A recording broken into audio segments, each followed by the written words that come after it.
Now, the money trick for really getting this ball joint out, after you got all the screws, you got the pinch bolt, which is that bolt that goes right through the center there.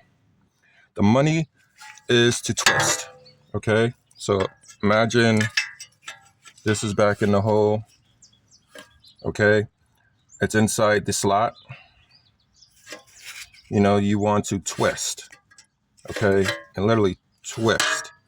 Twist and pull out. That's how I got it out. It's annoyingly simple once you have enough room and you can, you know, turn it however you need. Just be mindful of your boot, okay? Those boots are like $125 and I don't even think they're in stock, okay?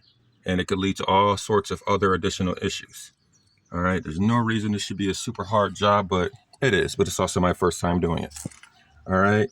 So I'm gonna make another video once I get it back in, because after you twist it and you get this part free, you're gonna wanna hammer down on it, okay?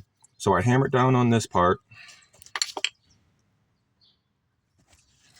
and I had this right inside the grooves there, kind of trying to give it as much space and wiggle room as possible, and it slipped right out.